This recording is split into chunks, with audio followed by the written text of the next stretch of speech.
Պետական եկամուտների կոմիտեն շարունակում է իրականացնել ֆիզիկական անձանց եկամուտների հայտարարագրման գործընթացի վերաբերյալ իրազեկման միջոցառումներ։ Այս անգամ կոմիտեի մասնագետները Գորիսում էին գործընթացի վերաբերյալ մանրամասներ ներկայացնելու համայնքապետարանի աշխատակիցներին, ձեռնարկատերերին ու հետաքրքրված քաղաքացիներին։ Կրթական ծրագրեր իրականացնող ուսումնական հաստատությունների ցանկերը կամ կենտրոնների, կամ արտադրոցական կազմակերպությունների ցանկերը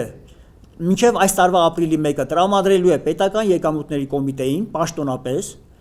իսկ պետական եկամուտների կոմիտեն ստանալուց հետո 5 աշխատանքային օրվա ընթացքում այս տեղեկատվությունը ներառելու է իր տեղեկատվական բազա,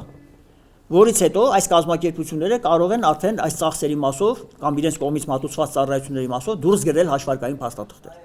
Ներկաների խոսքով յուրաքանչյուր նորություն բերում է հակասական լուրեր, առաջին ձեռքից հայտարարագրման վերաբերյալ տեղեկություններ ստանալը հրաշալի հնարավորություն է։ Աննա Հակոբյանը հաշվապահական կազմակերպություն է ղեկավարում, եկել էր ստանալու հաճախորդներին հուզող հարցերի պատասխանները։ Այսօր այստեղ ենք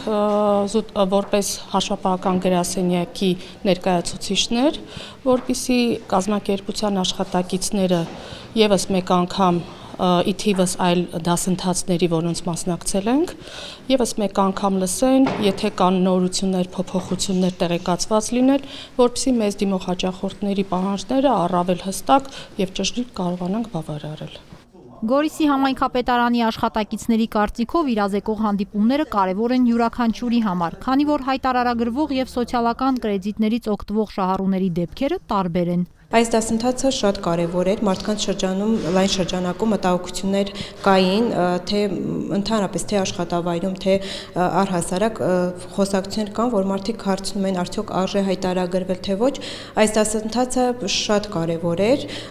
իր գիտելիքներով ու համոզիչ էր եւ կարծում եմ մարդկանց մեծամասնությունը դասընթացից հետո կհայտարարագրվեն, եթե արդեն իսկ հայտարարագրված չեն։ Աշոտ Սեմերջյանի ներկայացմամբ իրազեկման միջոցառումները մշտապես մարդաշատ են, մտահոգություններն ու հարցերն էլ բազմազան։ Մասնավորապես կապված մի շարք եկամուտատեսակների հետ, թե դրանք հարկվում են, թե չեն հարկվում, կամ ապագայում նախատեսված են, որ պետք է հարկվեն,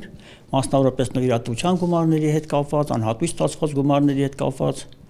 փոխհարության գումարների հետ կապված եւ այլ եկամուտատեսակների մասով, որոնց մասով իհարկե մենք հայտնում ենք, որ որևէ մտահոգության առիթ չկա, որովհետև այդ եկամուտները իրենք հայտարարագրման ենթակա են, սակայն հարկման ենթակա չեն,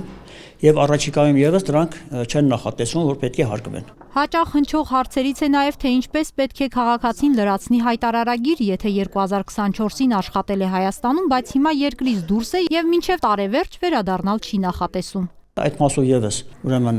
հայտնում ենք, որ այդ մասով որոշակի աշխատանքներ են իրականացվում, որպեսզի կարողանան լիազորված անձի միջոցով ներկայացնել իրենց հայտարարագրերը։ Կարծում եմ, որ իրազեկման աշխատանքների արդյունքում բավականին արդյունավետ հանդիպում է տեղի ունենում, աշխույժ ուրեմն կենթանի հանդիպում, որոնց ընթացքում մարդիկ ստանում են իրենց բոլոր հուզող հարցերի պատասխանները։ Պետական եկամուտների կոմիտեի աշխատակիցների այցը մեկնարկել է Սիսիանից, հանդիպումներ կլինեն նաև Կապանում մարտի 14-ին, ժամը 10-ին եւ 12-ին Մշակույթի կենտրոնում։